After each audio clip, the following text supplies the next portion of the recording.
Sierra Nevada mountains are a stunning display of California's wild beauty. Soaring granite peaks, crystal clear alpine lakes, endless forests of pine, fir, and cedar. Sunrises bathe the mountains in soft pinks and oranges. Sunsets stretch long shadows across the valleys below. Whether you're walking a quiet trail, standing at the end of a cold mountain lake, or gazing up at the sky full of stars, the Sierras have a way of making you feel small. But when night falls, the wilderness feels different. The vastness becomes isolating. The shadows grow deeper. And somewhere in the quiet pines of the High Sierra, you may hear a woman scream. But don't be fooled, for this isn't a human. It's a pale creature watching you and stalking you from the trees. Tonight, on California Cryptids, we follow the claw-marked trees and the bone-chilling screams, hoping they lead us to whatever is stalking campers in the Sierra Nevada mountains. A creature that park rangers have allegedly dubbed Penelope, the pale witch of the pines. Welcome to California Cryptids, the podcast where we uncover the truth behind the Golden State's greatest mysteries. I'm Andrew, and I'm here with Alexis. Hey. And our friend Kyle. Hello, everyone. So, I have a question for both of you. Yeah. All right. Have you ever heard of Penelope? This would be the first time I'm hearing about it. Question mark? Yeah, no, I've never heard about Penelope, but I'm kind of freaked out. Like, that sounds terrifying to see. Yeah. This might be like our scariest episode we've had so far. Yeah. Full disclosure. While researching this, like, I was kind of a little creeped out about it too. Like, I had imagine this. I have my laptop out and I'm just like researching, and all of a sudden, like the lights like right next to me just start flickering, right? It's, you know, that trope from like scary movies and stuff. Yeah. And it's just like every time it kept doing that, I would have to like look over my shoulder. I was like You were trying to like research it like, Penelope don't want you digging up any of her secrets. Yeah. It is kind of like a creepy it's gonna be a creepy episode, so Alexis. What are you what? Just kidding. by the way, what I called her, the Pale Witch of the Pines. She was offended. She was. I deeply apologize because I came up with the She's of the listening pines right now. part. You want to say something to Penelope? They don't normally That's call why it your that. lights were flickering. She Go ahead and hated talk to that. Penelope and say sorry. Your front camera, please. I'm not sorry. And we're all dead. Thanks. Thanks for that. Great. I did find some stories. It was kind of interesting because, like, the first connection I found to the mysterious creature that we call Penelope, it comes from an account from a blog called Phantoms and Monsters, which I think they now have a podcast. But Oh my God, hey. so the person on the blog, he was identifying himself as LR. Blur. As of now, the blog site is down. I think it's been removed, but luckily for us, some of the stories have been archived by internet articles, such as Journal News, and there's a couple others, but I forgot to write them down. Sorry. Amazing journalism Great. work. So this first story is based on LR's eyewitness account, a story I like to call The Terror of Tioga Lake. Ooh. Back in 2012, LR had been camping in an RV. That's a weird line, sorry. Back in 2012, LR had been camping in an RV with his teenage son in the Sierra Nevada mountains near Tioga Lake. Late that night, around 12:30 a.m., after his son had gone to bed, LR was studying maps when the stillness was suddenly shattered by an eerie, high-pitched scream. At first, LR thought it might be some sort of coyote communicating with its pack, but then he heard it again. The sound was a single, piercing scream that seemed far more human, almost like a woman crying out in the dark. Curious but uneasy, he opened the camper door and stood silently in the doorway listening. Moments later, the high-pitched scream rang out again. This time, it was loud enough to wake his son. What is making that noise? I thought it might be a coyote, but I don't know. Thank you for that read. Do you want to do that one again? You want to finish that one? I thought it might be a coyote, but I don't know. The two of them stood side by side at the. I think it's funny too. Alexis is playing the dad, and Kyle decided to play the son. It's fitting. This was Kyle's choice, by the way. I'm not giving dad vibes, okay? Comment down below if you think Kyle gives but dad I vibes. do for some reason. I'm just a little guy. Sorry, it's like process of elimination, you know what I mean? Uh-huh. The two of them stood side by side at the door, staring out into the darkness as the screams echoed from somewhere up the mountainside. After about 10 minutes, the noise stopped as suddenly as it had started, with no sign of anything unusual. Well, whatever it is, it stopped now. Well, it's late. We better get some sleep. I really love the survival instincts of LR, by the way. They both eventually returned to bed, but their peaceful slumber would be short-lived. Something startled LR from his sleep. He woke in a cold panic, heart pounding, fumbling in the dark. He checked his watch, 2:40, I almost said 4:20. 420. Wait. 420. Sorry, it's not a wake and bake, I swear. He checked his watch. It was 2:40 a.m. Got it. Only a couple hours have passed. And without warning, the same high-pitched scream tore through the stillness outside the trailer, only this time, it sounded even more chilling and a lot closer. His son jolted awake, leaping out of his bunk and crashing into the floor in a panic. LR grabbed his .44 revolver, instincts kicking in. They crept toward the windshield. The moonlight outside cast a pale, silvery glow across the clearing, just enough to reveal something moving. There, just beyond the RV, stood a tall, thin figure with unnaturally pale skin.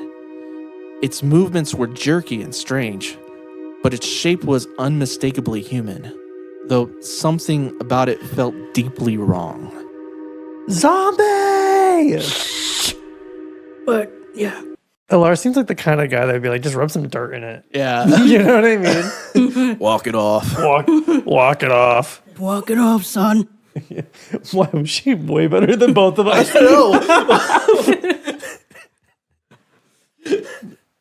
Continue. LR could see why his son was frightened. The creature resembled a woman, but only vaguely. Its face was twisted and grotesque, like something from a nightmare. It had no clothes. Its limbs were too long, its posture unnatural. Wisps of pale hair clung to its head like strands of spider silk. It looked like a starved witch, but feral and ancient, and utterly wrong. He guessed it stood close to 7 feet tall. Neither of them dared move as they watched the creature drift silently away from the RV, disappearing down the moonlit path toward the lake. Okay, I've seen shit. He has I've seen some seen shit. Why are you eating this up? Okay, I've seen enough. Buckle up. Whatever that thing was, LR wanted no part of it. He checked the locks, grabbed what he could, and fired up the RV. Within minutes, they were winding down the dark mountain road, putting as much distance as possible between them and that lakeside nightmare. By sunrise, they found themselves near Mono Lake, tired, shaken, and silent. A few days later, while passing through another campground, LR had the chance to speak with a park ranger making his rounds. The ranger was an older man, friendly, easy to talk to, and LR took the opportunity to describe what he had witnessed with his son, confirming every detail. As LR finished recounting the encounter, the ranger nodded slowly. Now, I shouldn't tell you this, but you aren't the first campers to tell me about this creature. Over the years, there's been a handful of similar reports. Tall, pale witch woman seen in the night, sometimes walking on four legs like a crab or like an insect. Before he left to file the report, he stopped and turned to LR and added something else, almost as an afterthought. Oh, and the other rangers, they call her Penelope, though I couldn't tell you why. That's just the name that stuck. The park ranger says that they started calling it Penelope. What does that say about them giving her a name? I think it just means that like so many people have seen it. Like, oh my god, I just said it. I'm so sorry, girl. I'm sorry, girl. Well, we don't know what, yeah. But I feel like so many people have seen her that like they have to give her some kind of nickname, you know what I mean? But why go with Penelope? Yeah, the Penelope, it doesn't make any sense. Did they just go through a random list of names and They stop chose- on Penelope? They chose it like a baby name. Does it sound like something a park ranger would call like a creature, though? Penelope. Penelope. Yeah. Oh, that's just Penelope. That's just Penelope. Penelope. Do you think that adding the name gave it some sort of validity? Like it validates like the witnesses? I don't know if it gave it any don't know. validity. Because like once also at the same time, like when you give something a name, that gives it more like more people are gonna talk about it and the story is gonna be passed down by person, you know what I mean? Mm-hmm. And so like I don't know, it just becomes a bigger like phenomenon when you give it a name. It doesn't Yeah. necessarily make it Yeah. any more or less true. That's Yeah, true. I agree with Because that. I could totally see teenagers like now everybody's talking about Penelope, the witch. You know what I mean? And that just gets passed down. Like then all the teens know about it, and you Yeah. know what I mean. But it doesn't make it less yeah. or more true. So you're saying that giving it a name does like create almost like a feedback loop in a way where it's like I think so. Yeah. where it's like people are just adding to this legend. Yeah. Mm-hmm. What would you name her? Marge. Marge? Marge. Marge. That reminds me of the ghost from Pee Wee Herman, right? What? Oh, have you seen Pee Wee Herman? No. Oh, in the movie, he goes in. It's like the trucker lady. Be sure and tell them Large Marge sent ya. Large Marge sent me. Tonight's the anniversary. Worst accident I ever seen. But that means the Large Marge I was riding with was... Oh my lord. That's not where I was going with that. I was trying to give her like an older, like witchy name. Sorry if your name is Marge. Marge. What about you? Would you name her something different? I don't know. Magarith. Is that even a word? What were you gonna say? Were you rudely interrupted by Kyle? Sorry, I'm so sorry. I don't know. For some reason, Agatha comes to mind because I recently like watched Agatha all along, and it's just been stuck in my head for a while. Yeah. Ag for short. Aga. Aggie. Aga. Agatha. Y'all seen Aga? So I thought you were saying Marge because it gave ghost. It's giving, well, no, Is it giving ghost, cryptid, or something else entirely? it's kind of giving a little bit of all of it. You know what I mean? Yeah. She's Okay. giving. She gave. Because in the story, she's walking towards the lake, but Right. she's like screaming. And the way that the cold open made it sound like made her sound like a creature. Yeah. You know what I mean? So I don't know. Maybe it's like a mix of something. What do you think? Maybe like a mix of creature and. We don't have to do that because we need to get into our second story. Okay. Oh, okay. Okay. We're cut for time right now. Okay. I stumbled across another account that takes place a few years after the first encounter. Really? So this one is submitted by someone named Steve M. So it's always a Steve. What does that even mean? It's just always a Steve. I don't know. I'll call this next eyewitness story The Monster of Mono Lake. Steve and his family were camping near Mono Lake over Labor Day weekend. As the sun began its slow descent behind the jagged peaks, Steve figured it was time to pack up his gear if he wanted to squeeze in some fishing before dark. It had been a perfect day. Just him, his wife, and their son. So ending their trip by casting a line into the sunset just felt right. As the family drove down the dirt path toward the creek, the fading light gave way to the darkness, and Steve switched on the headlights to illuminate the road ahead. Steve and his family took in the scenery, the green Sierra Nevada pines, stretches of sagebrush, and the rugged mountain peaks rising in the distance, providing a serene backdrop. Then, through the wash of the headlights, something unusual caught Steve's eyes. The first thing that struck Steve as strange, beyond the way the creature hugged the ground, was how unnaturally it moved. Its legs were all wrong, bent in bizarre angles, almost as if the knees bent the wrong way. And yet it ran. At first he thought it might be an injured animal, maybe a sheep, or maybe a goat with a broken leg, fleeing in desperation. It was moving quickly, alarmingly so, and the closer it came, the more unsettling it became.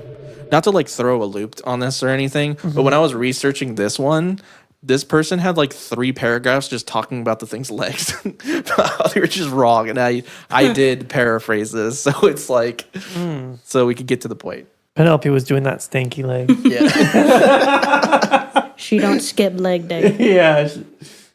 The legs were hypnotic in their motion, unnatural, insect-like. Unlike any mammal Steve had ever seen, it didn't bounce or gallop. There was no sway or rhythm or anything to suggest the movement of a 4-legged animal. Instead, its front and back limbs moved together in eerie synchronization. The creature's torso, about 4 feet in length, remained straight and close to the ground while its limbs carried it forward with mechanical precision, almost like a puppet dragged across the forest floor by an invisible string. What the hell? Steve slowed down to get a better look. As they approached, by the way, Kyle also decided to play Steve's wife. So that was Steve's wife, just to let you guys know. Oh, they knew. They knew instantly. Guess who's playing Steve? Oh, I wonder who. Steve slowed down to get a better look. As they approached, closing the distance from about 50 yards to just 20. They could see it more clearly. The creature had no fur at all, only pale, sinewy skin stretched tight over long, thin limbs. Where knees should have been were strange, elongated joints that resembled bony fingers or claws, each easily a foot long or more. Why does its shoulders look weird? Like a human shoulder. They're too wide for its body. The shape of those shoulders made it seem like this thing was meant to walk upright. That detail alone gave it a disturbingly human quality. Despite the shock, or maybe because of it, both Steve and his wife stared, trying to make sense of what they were seeing. Well, it looks strange now, but when we get face to face, maybe it'll look more familiar. And see a goat snout, or canine nose, or face of a jackrabbit. But the closer they got is when the real unease set in. Its face didn't make any logical sense. Steve noticed the absence of a nose, just a flat area with 2 nostril holes set unusually high on the face. It had no ears either, only small openings on the sides of its head, much smaller than a human's. Its brow ridge was prominent, but the skull was smaller, more like a chimp's, not human. The chin jutted forward, hinting at strong jawbones, but what disturbed him most were the eyes, or the lack of them. Within 10 to 15 yards, it was clear. There were no eyeballs, just hollow sockets, like those of a blind cavefish. Still, it moved deliberately, even seemed to look at them. How can it see us without its eyes? The creature darted into the thicket of the shrubs at quite literally inhuman speed, kicking up dust. Steve and his wife was shaken by how close it had been to the campground, and his wife's voice, what he had only dared to think. That thing was too smart. It looked like it was creeping or hunting in the dark, but got angry when we spotted it. listening to this story, do you think this is the same creature as the first story? Because it feels like there's some parts that like line up, but then other parts don't, right? Yeah. I mean, there's parts that I think I would like to believe are similar. Mm-hmm. Like, for example, because like in the first story, they didn't really talk about her physical appearance that much. It was more just like the voice, you know what I mean? Yeah, it was mostly more the voice. But I would like to, like, in my head, pair them. You know what I mean? Mm-hmm. So, yes. Yeah, I agree. Yeah. Alexis, you made Steve sound hot. That's okay. Thank you, I guess. And It's the tough guy energy. And that's why Kyle wanted to be Steve's wife. And apparently, I'm very manly, according to Andrew. To be honest, okay, when research, We don't have to include that. moving on. So the funny part about the research was the wife, for whatever reason, kept emphasizing the shoulders. Like, she was like, it's so weird that those shoulders are broad. Why are those shoulders so wide? That's messed up. Penelope just got big shoulders, and that's messed up. A girl can't have broad shoulders? Yeah. Oh my god, that's crazy. Poor Penelope. I'm on Penelope's side. Honestly.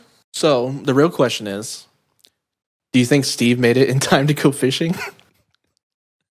Steve is giving, like, would have, like, his profile picture would be with a fish. And, like, not with his wife, like, with a fish. You know what I mean? Yeah. That's giving Steve. I feel like the fishing trip was canceled after that. You think so? Yeah. I don't know. I could totally see Steve being like, but honey, we can't go home. I gotta catch a fish. Yeah. We need a fish for We need dinner a fish. tonight. You know what I mean? I could totally see that. Yeah. And she's like super terrified. And he's like, but I haven't gone fishing yet. But I haven't gone fishing yet. But fish. Yeah, but fish. But fish. So we learned that Penelope got her name from the Rangers, right? Mm-hmm. So why don't I tell you how Penelope became Penelope? Do tell. Oh my god. Who is Penelope? I hear you both ask my most gracious co-host. Who is Penelope? Thanks. You're welcome. Where did she come from? Where did she go? Where did she come from? God, I don't.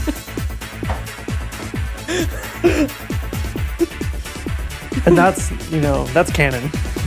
Go ahead. The short version of the legend claims she was once a woman, just an ordinary person who became lost in the Sierra Nevada mountains and was never the same again.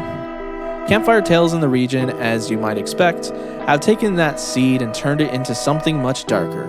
If you piece together the scattered versions, Penelope was traveling through the mountains one winter with her husband when a brutal snowstorm hit. Their car slid off an icy road and plummeted down a steep cliff. When Penelope came to, she was still strapped in the passenger seat. Her husband hadn't survived. According to the story, his decapitated head was lying in her lap when she woke up. Yes. So he didn't make it. Yes, it's as melodramatic as it is disturbing. They can't put it back on. Yeah, let's just do a quick surgery in the car. Yeah. This is giving LR vibes. This is so sad. Just walk it off. Just walk. Yeah, if this was LR, just walk it. Rub some dirt in it. Son. Yeah, rub some dirt in it. It'll be fine. There's a Band-Aid somewhere in the back. Got some Neosporin. got some Neosporin. Shaken beyond reason, she fled the wreckage and stumbled into the forest, disoriented, grieving, and half frozen. Penelope wandered the mountains for days. She lived off berries and insects, then birds, then anything she could catch with her bare hands. But the forest didn't let her go back. She never found her way back. Another storm rolled in. Desperate for shelter, Penelope stumbled across a strange clearing hidden deep in the woods. A forgotten dumping ground. Large metal drums sat rusting in the snow, half sunken into the soil. She climbed inside, one for warmth. Did you say drums? Yeah, like steel metal drums. Like she became a drummer? No, like she went, she's like... She's a percussionist? That wouldn't be a steel drum either, by the way. Continue. Okay. Like a hand pan? Yeah, that's a steel drum. Oh, got it. But I'm talking about like, like have you ever seen like a keg? Yeah. Like a giant keg is basically what she's going into. At least that's what I think. Shotgun. You want to shotgun everything. Sure you can. Even a glass bottle. A glass bottle. So she climbed inside one for warmth and passed out exhausted. But when she emerged after the storm had cleared, something changed. She wasn't just feral, she was monstrous. Her limbs were too long, her teeth too sharp, her hair hung in clumps around her twisted, contorted face. Whatever was human in her had been replaced with hunger, a craving for raw flesh. What she didn't know was that the barrel was leaking toxic waste. It had seeped into the ground, into the snow, and into her. Cowabunga, dude. That sounds like a bad time. See, He wrote that in the story too. I had to remind myself that she didn't have a craving for pizza. She had a craving for flesh. That is definitely Wendigo vibes. When you were going over this, I was like, oh my God, that's me after having like eaten one meal. But I don't crave flesh. So Yet. The stories say after that she started to roam, attacking hikers, ambushing campers, tearing through remote ranger stations. There are even rumors she derailed a train and devoured the passengers. Thomas. She's also Thomas the train. Thomas. She attacked Thomas. Thomas. Thomas the tank. Is it Thomas the tank engine? Is that his name? Yeah. She attacked Thomas the tank engine and ate the passengers. Thomas the train. Yeah. Oh no. Okay, continue. She also is claimed to have stormed through a mobile home park and dragged people into the woods, never to be seen again. They say They say she still.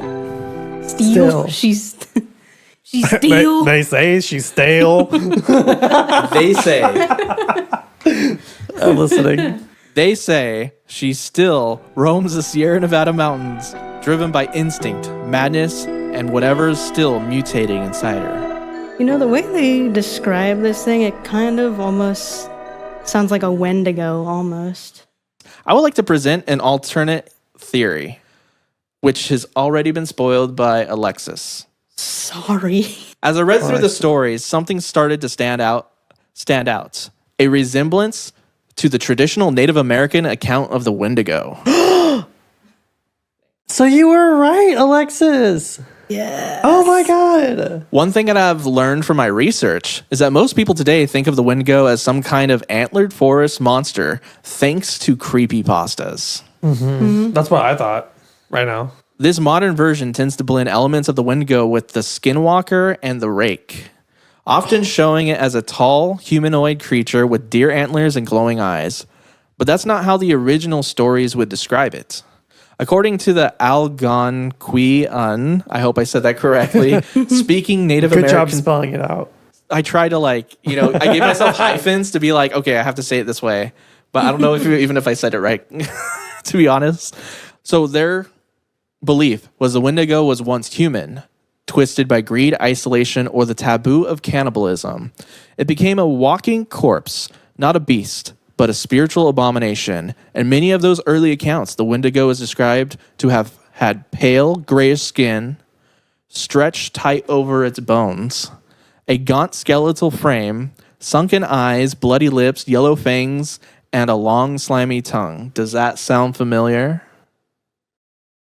Sounds like my cat. Your cat has a So it's yellow, Boots. slimy tongue. Yep. I think minus the slimy tongue, that sounds exactly like these two stories have been Oh yeah. depicting Penelope, You're right? so right. So maybe a little like a certain pale witch of the pines, which I came up with that patent pending, copyright, trademark. I don't know which one that is. All of the above. And that is where I thought I would end this episode. But as I was diving headfirst into the rabbit hole, I came out the other side. And you know where the rabbit hole led me? It just got the other even side. deeper. To Mono Lake. Mono Lake, we talked about today, was home of a Native American tribe. You want to know what they were called? The Mono. The Mono They have of a the story Mono Lake. quite similar to the Wendigo.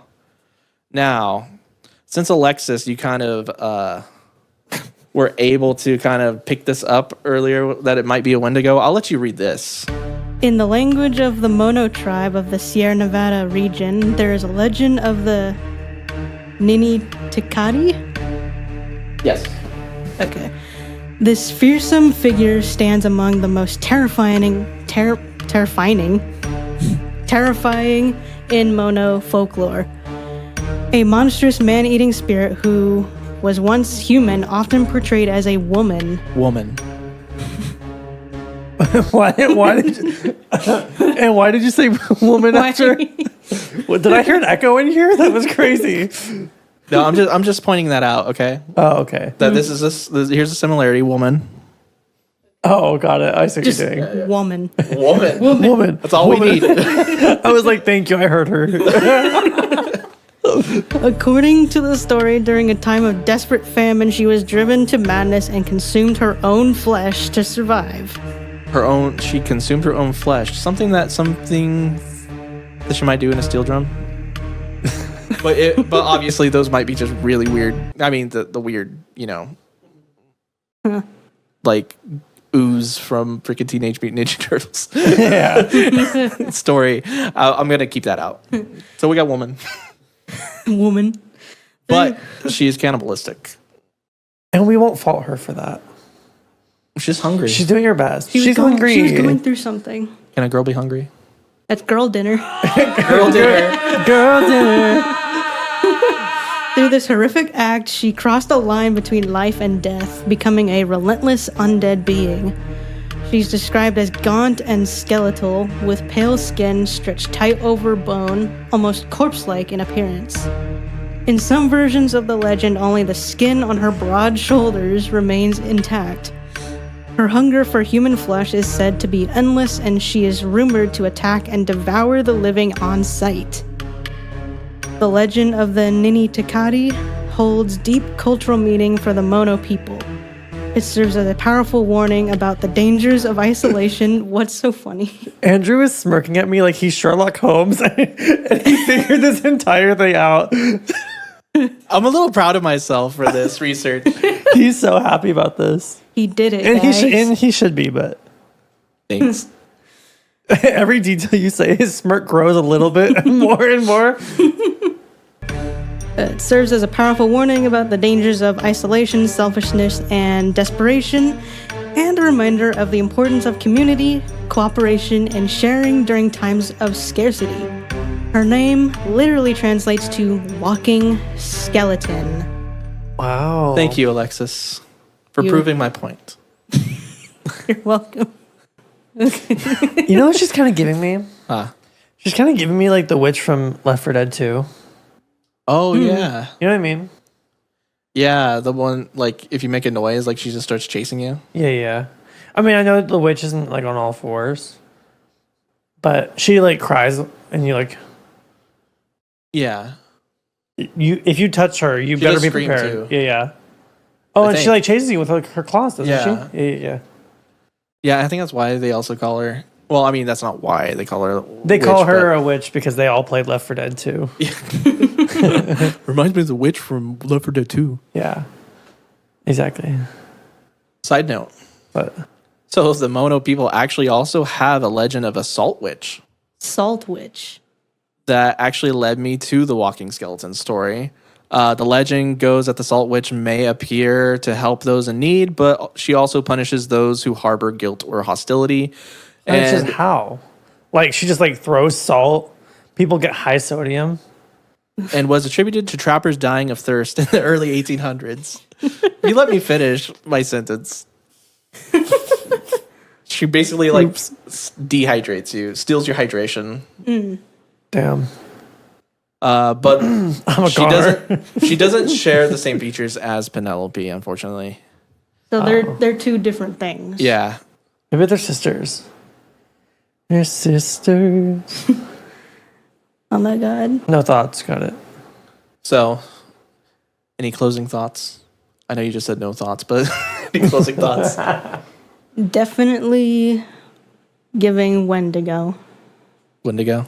Yeah. Not the... I like Penelope though. I like the name Penelope. I like, what is it? Wendigo? Wendigo. Wendigo. By the way, the other creepypasta thing that was added to the Wendigo myth was, this is only internet thing, is that they say not to speak of the Wendigo, but the Native American folklore doesn't say anything about that. You couldn't have said that at the top. So we didn't. No, it's we didn't repeat the name like 50,000 times. thing. It's not She's outside the door right now. She's waiting. You have doomed us. You're like, you're never supposed to speak her name or she's gonna come kill you. But like, it's fine. It's literally fine. Is this like a Beetlejuice situation? Yeah, Boodle Goose. Yes. Boodle Goose. Did you know that the name's spelled differently on the actual like cover of? Yeah. Okay. Let me finish. On the cover as it is in the opening credits of the original movie. Yes. Beetlejuice? Yeah. Oh. Did you know that? I don't think it did.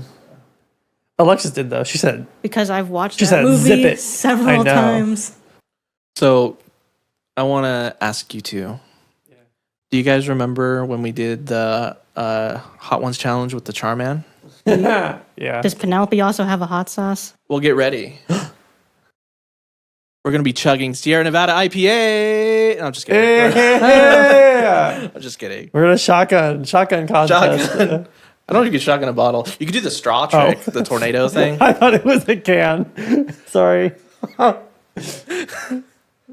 YOLO. Have you guys seen that vampire movie, Abigail? Sounds familiar. It came out pretty recently. Oh, has it? Yeah. Maybe I've seen like... Oh, I have heard of it, but I never saw it. Yeah, it's giving that. I kind of wanted to. Or it's just though. that's a cute little innocent girl. Oh, I think I'm thinking of the doll. Isn't she like a That's Annabelle. like a vampire? Like Oh, yeah. Yeah, okay. I've seen Annabelle. isn't she like a vampire like ballerina? Correct. Okay, yeah. Yeah. No, I don't think Annabelle. I have not seen Abigail. Are Annabelle and Penelope friends? Oh, for sure. They could be. Oh, they're absolutely friends, right? Could be. Did you guys hear that Annabelle went missing? Like, I don't think it was proven a hoax, but if you guys heard that, like maybe like what, a month or two ago, Annabelle went missing. Is that what happened? Yeah, she's probably on, taking vacay with Penelope. Yeah. Sierra Nevadas. Yeah. Being famous is hard work. In the Sierra Nevadas, you know what? drinking Sierra Celebrities Nevadas. deserve vacations too. Penelope. What? In Sierra Nevada, drinking Sierra Nevadas with Penelope. They're shotgunning. Yes. Oh wait, they're not cans. You could do the with the bottles. You could do the straw trick. I probably shouldn't tell people on YouTube about that, but there's like a straw trick you could do to like, and like hurricane it, tornado it. And it like helps you. Here, that's how you shotgun them. Can we pull one out? Let's see. Let's see right now. He's gonna do a live demonstration for us right now. Sierra Nevada pale ales do come in a can. Yes! They do? Yeah! I have never seen them in a can. Eat that. Sorry, Kyle. I will apologize Oh my god, wait. to no one. All right. So Andrew's canceled. You're done. You're done. You done. You're done. I'll take over the seat. Thank you. Wait, what was your name for her? I didn't have one. No. No, you come up with one right now. You gotta make one. Kyle. That's messed up. And you know what? You walked into it. Good name. Good name. What are you trying to say about me, though? Are you calling him a witch? No. Are you calling him a creature? No. Just witchy. Witch. You're calling me ugly. Have you guys seen that? Have you guys seen that TikTok that's like, witch? Witch. They're like in a parking lot or something. Oh yeah, it's like a outside it's like a gas station or a convenience store or something like that. Can you remember actually that one, record something for me? Yeah. Hey, sorry. That's right. Penelope's giving. I like the name Penelope though. Penelope just seems like such an innocent name. It does. Yeah. You know what I mean? It makes me think of like a little girl. I had a dog growing up. Her name was Penelope. Oh. What Wait, kind that's of really dog? cute. She was a mini pincher. Mini Pincher? Hmm. Well, we called her Penny, but her name was... Oh, is it Penelope because of Pincher? I don't know. It was my stepdad's dog. Oh. And she already existed before we came along. So Yeah. she already Oh. But she was a cute little pin. Oh. See, it's such a cute, innocent name, which kind of makes it creepier. You know what I mean? Yeah. I know. Trust me, I heard all the stories. I know she's like ravenous, right? But something tells me that she won't eat the girls and the gays. Like she's a man eater. I think you said man eater at one point. Mm-hmm. She's a man eater. Yeah. So Alexis, we're fine. Okay. Sorry, Andrew. Sorry, Andrew. I always play that song whenever my cat's walking into the room. 'Cause she likes to bite. That's Penelope's theme song. Like if she's in WWE and she's like walking down the, you know what I mean? It's playing man eater. Who is she fighting though? Oh, that's good. That's a good question. Who's she gonna throw hands with? Who's like equivalent? Didn't you say in like a story she was like doused in like radioactive She chemicals? literally is that not like Oh, a that's supervillain true. story? It's a Teenage Mutant Ninja Turtle story. she's She's fighting the Ninja Turtle. She's fighting all four of the Ninja Turtles. she's Shredder. I never really watched it. Oh my gosh, Shredder was a female. Well, in one version of the Oh, story. at that's least. not like the Rat Master, right? Yeah, it's the one with no. Shredder's not the No. Rat Master. That's Splinter. Oh, okay. Do you see the confusion there? Yeah, I can see it. Sorry, Splinter. I didn't mean to call you a rat. I mean, Splinter is a rat. Oh, So you're not wrong. so she's fighting all four of them. And honestly, who's winning? So Penelope's fighting the mutant. Yeah, Ninja she's Turtles. fighting all four. Yeah. If Penelope was fighting all four of the Mutant Ninja Turtles, who's winning? I think we're gonna have some turtle soup tonight. Yeah, that's what I was gonna say too. Yeah. Oh, it's a wrap for them. It's a wrap. What do you think, Alexis? I mean, they could try. No, I totally agree. Because she's hungry. You know what I mean? Yeah. So, what was your favorite story tonight? I kind of liked learning like the backstory behind Penelope, honestly. The origin story? Yeah. Yeah. I like a good origin story. Yeah, I like that one too. I think I like the second story too because I like how they focused on the legs and it was kind of giving like the rake, which is terrifying. If you guys look that up, don't unless you want to. But it was giving that, and it was. I like the stories that are gonna like spook me the most, you know. Yeah. So Yeah, I think my favorite thing too was the. I'm gonna have to say it. Was me going through the research and finding the connection with the moto Sherlock trap. Holmes. Yeah, because I felt like I was putting a puzzle piece together, and I was like, "Oh, it's lining up." yeah, It's all coming together. oh my God, But you should quit your day job, be a detective. Detective Andrew. there'd be a lot of cold cases. Not one case would actually be solved. I don't know if that would Get taste good. the salt witch. Have her put a little in there. You know what I mean? Oh yeah. Do you think there's a pepper witch too? Yeah, we could make a little turtle stew right now. absolutely, absolutely. We're making a stew. Where's the Taco Bell fire sauce witch? Like, I need her to like. Boop, boop, boop, boop. Well, Are we're you making- addicted to fire sauce Yeah. or something? You were talking about it during the Charman episode. I love her. I have like a whole bag of Taco Bell fire sauce. She about to be eating good Are you tonight. the type of person that like whenever you We'll have put it like on anything. leftover like sauce packets, you put them in your fridge? I don't refrigerate them, but I do have them. Oh, okay. Should I be refrigerating them? I don't know actually. Are you letting me Maybe know not. something? I guess not because they're usually out. Oh, yeah. Yeah. And they're turtles. What are they gonna do? Turtles. And they're Turtles. they're They're just turtles. turtles. Let us know in the comments who you think will win. Yeah. Thank you for that. I was about to say that. Have you come across Penelope or anything like her while camping or hiking? Do you think Penelope is a mutated human, a Wendigo, a pale crawler, or a Ninitakati? Ninitakati. I think I said that wrong. Or maybe have any other theory. We would love to hear your stories and theories in the comments below. Thank you for tuning in to California Cryptids. We will see you next time for our next strange encounter. Bye everybody. everyone. You don't want to say bye, Andrew? Oh, bye.